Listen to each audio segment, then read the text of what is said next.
Oi, pessoal, tudo bom? Hoje eu queria falar de filosofia com vocês e sair um pouquinho do convencional. Aliás, já estamos muito fora do convencional, mas tentar levantar os lados positivos disso tudo, né? Através da filosofia. Retomando alguns filósofos que nós trabalhamos, do 10º ao 12º, começando com Sócrates, o reconhecimento da nossa ignorância é algo muito importante.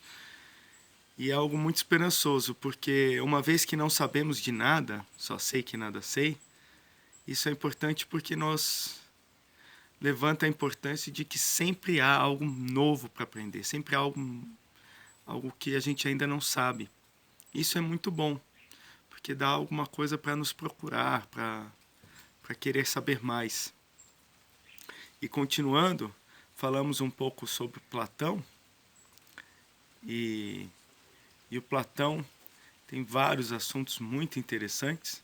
Eu citei a questão do amor platônico. Alguns de vocês devem ter lido trechos do Banquete, o livro em que as personagens que Platão cita falam dos diversos tipos de amor. E fica um resumo aqui para nós, que o maior amor que se pode ter é o amor à sabedoria, à filosofia. Isso porque o amor liberta, porque o amor à sabedoria liberta. O amor ao conhecimento e tudo isso que ele nos traz pode nos abrir novas fronteiras. Isso está bastante ilustrado no mito da caverna também. Ao sair da escuridão, vemos um mundo lindo que se aparece para nós. E continuando, iremos tratar um filósofo que ainda não falamos, o Aristóteles. O Aristóteles eu acho bastante emblemático, uma figura que aparece num afresco, em que Platão é pintado apontando no centro da imagem, apontando para cima, buscando um conhecimento elevado acima de nós, no mundo das ideias. E Aristóteles apontando para baixo.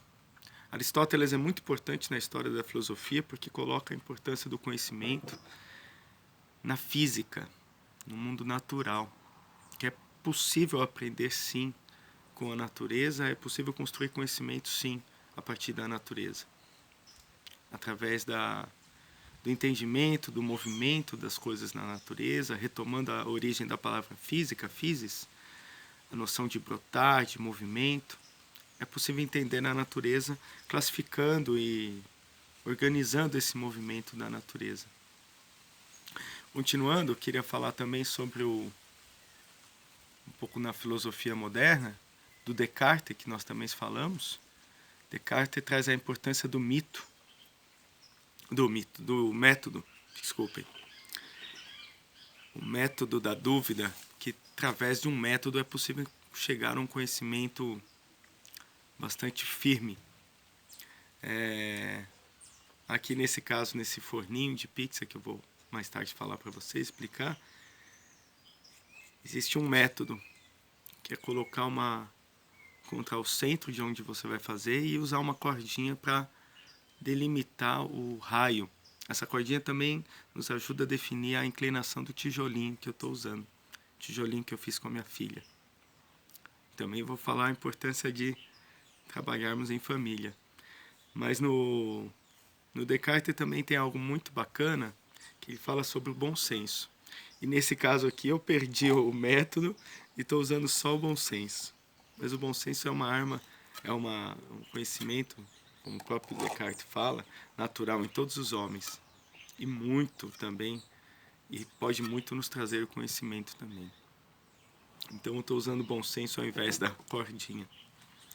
Mas continuando, a gente ainda falou sobre o Hume e a questão da filosofia empírica, de que o conhecimento ele vem através da experiência.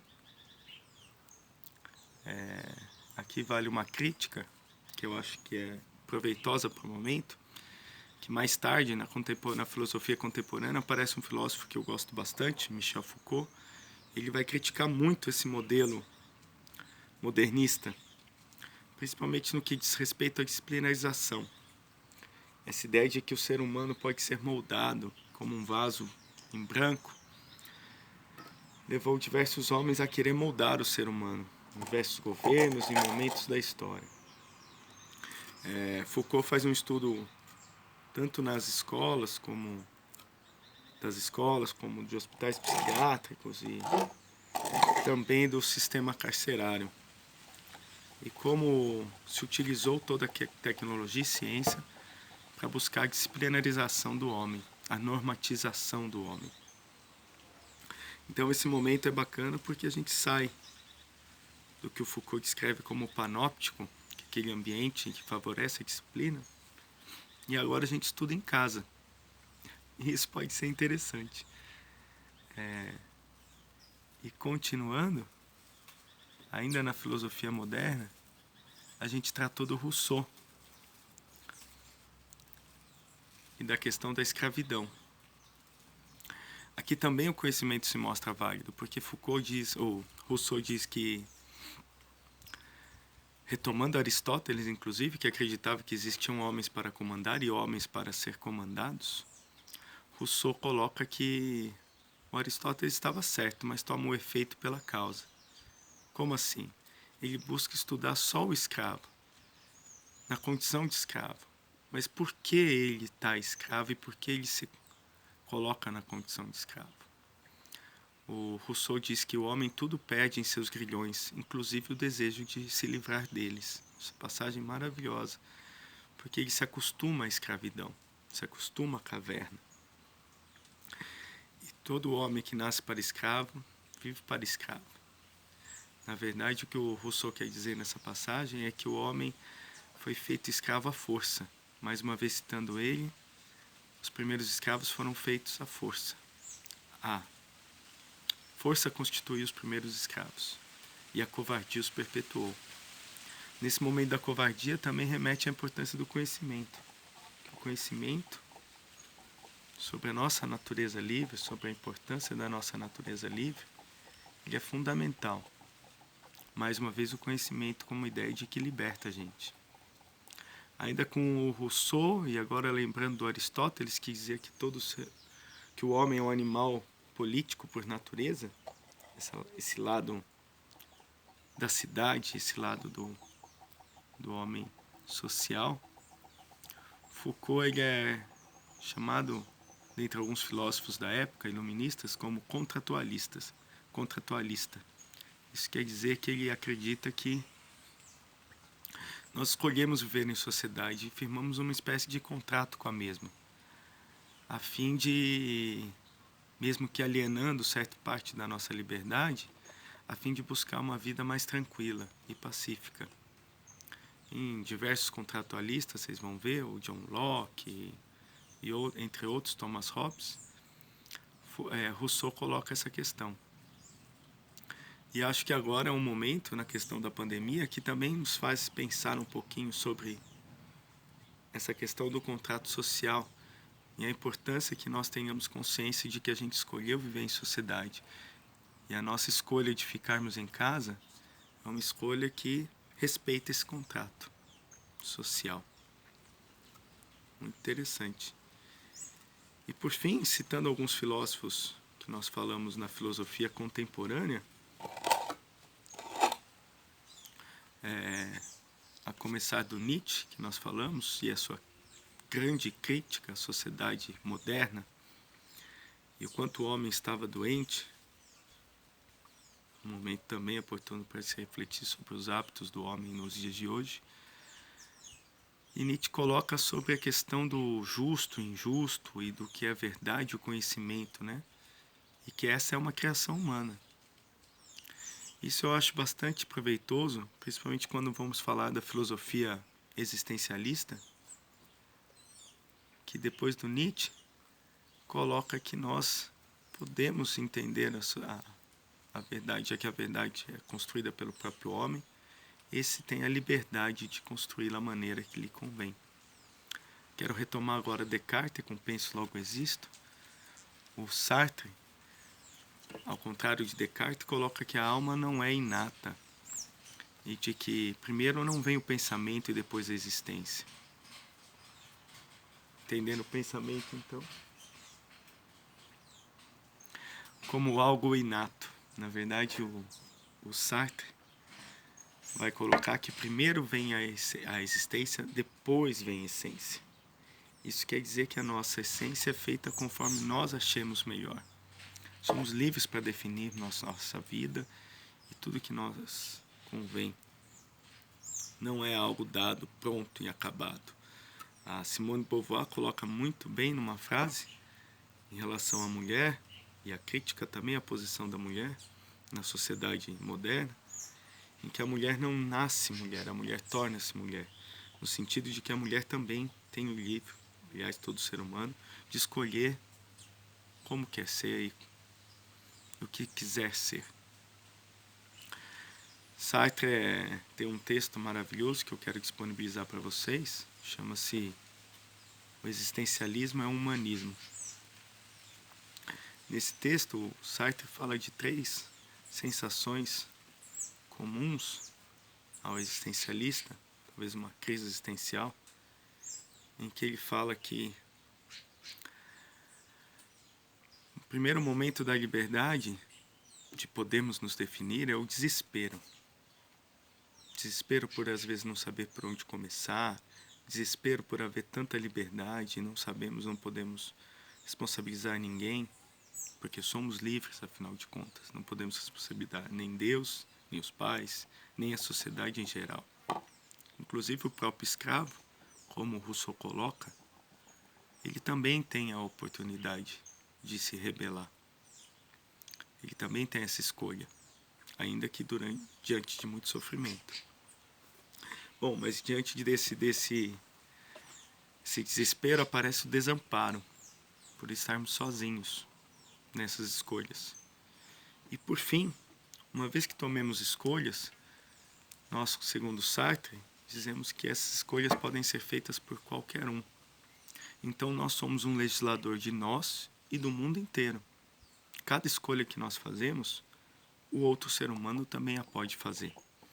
Nesse texto que eu comentei, o Existencialismo e o Humanismo, Sartre usa um critério muito bacana para definir nossas ações, né? O que aconteceria se todo homem fizesse como nós? Essa pergunta eu acho bastante inquietante, como ele mesmo coloca, e bastante provocadora, e nos faz refletir sobre nossas ações. Também muito apropriado para esse momento da pandemia.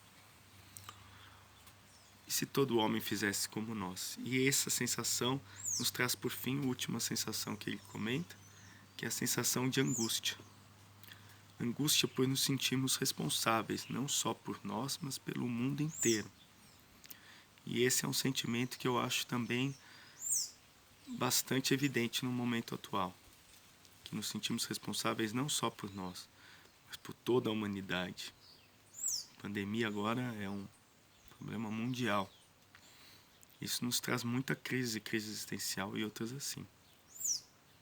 Mas lembrando que somos livres para traçar esse caminho, isso também nos dá esperanças, né? E por fim, queria citar um pensador que eu gosto muito, o Domenico De Masi, contemporâneo, que fala sobre essa sociedade pós-industrial e apresenta um caminho, uma solução econômica ao momento, em que ele fala que a gente deve se libertar do trabalho repetitivo e nos ligarmos ao trabalho criativo, seja ele manual, intelectual, trabalho criativo, que é natural do ser humano, e não aquele trabalho robótico das linhas de produção. E nesse ócio criativo, o Domenico De Masi coloca uma tríade que o define, que é o trabalho, o estudo e o lazer. O trabalho no sentido de transformação da natureza, da realidade. Agora, se esse trabalho está só ligado à produção, ele acaba se deixando levar para esse modelo que nós acabamos de falar, da industrialização e que cresceu durante o modernismo. O trabalho tem que estar envolvendo com o estudo. O estudo é interessante que, mais uma vez, ele toma o conhecimento e a importância de nós queremos estar aprendendo. Eu queria fazer uma parêntese aqui,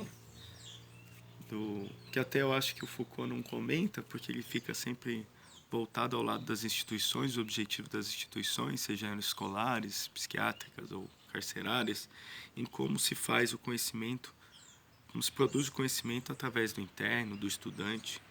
E sem dúvida, como vocês podem ver em outros sistemas escolares, graças a Deus não o nosso, as escolas muitas vezes tiram mais conhecimento do aluno do que o aluno tira das escolas. E aqui o parênteses que eu queria fazer é o quanto os professores também perdem nesse momento. Porque na sala de aula a gente aprende muito com vocês, mas muito mesmo. Muito. E quando a gente está distante de vocês, a gente perde esse momento de aprendizado. Isso é muito ruim. Só esse parênteses que eu queria comentar com vocês da importância de estar perto de vocês. E por isso que eu queria que vocês dessem muito feedback nas atividades, não pensando em nota, mas pensando em desafios mesmo. Desafios de intelectuais, de vocês pensarem na filosofia, pensarem no mundo, usarem como base os filósofos e outros que eu citei e outros que eu ainda não citei, e assim como a arte. E quem sabe produzir um vídeo também para mim, para eu poder te ver, para eu poder ver vocês também. E voltando ao Domênico De Masi, esse é um momento que a gente tem passado bastante oportuno para a ideia do ócio criativo. Porque no ócio criativo a gente pode trabalhar, esse é um momento de trabalho mais home office, em que a gente pode trabalhar em casa e pode se divertir, pode aprender. E é um outro ingrediente que o Domênico De Masi coloca para que haja um ócio criativo, é a ideia da diversão. A ideia de que tem que ser gostoso aquilo que a gente está fazendo, tem que ser prazeroso, tem que nos dar alegria. Daí é sustentável. Daí ele pode continuar e aquele ofício, aquela profissão tende a crescer. Essa é a razão pela qual eu estou fazendo um forninho com vocês, para tentar ilustrar o quanto é possível transformar e fazer alguma coisa lúdica, gostosa, que envolva todos esses aspectos que eu comentei: o aprendizado, o estudo e o lazer. Esse aqui eu estou fazendo para minha filha, para a gente fazer uma pizzinha, que eu quero gravar um videozinho e mostrar para vocês. E finalmente a gente poder aproveitar ao máximo esse momento todo que a gente tem passado. Bom, essa é uma experiência que eu estou tentando fazer para sair um pouquinho do modelo de... Minhas aulas costumam ser bastante expositivas e ficar na frente da câmera só, para mim, tem sido bastante constrangedor. Então, tentar sair um pouco daquele ambiente só de office e mostrar as possibilidades que essa situação tem nos apresentado. Tá bom? Espero vê-los mais em breve e espero ver muitas das suas atividades para a gente debater bastante. Um abração a todos vocês e estou aqui para o que precisar. Quase pronto o forno.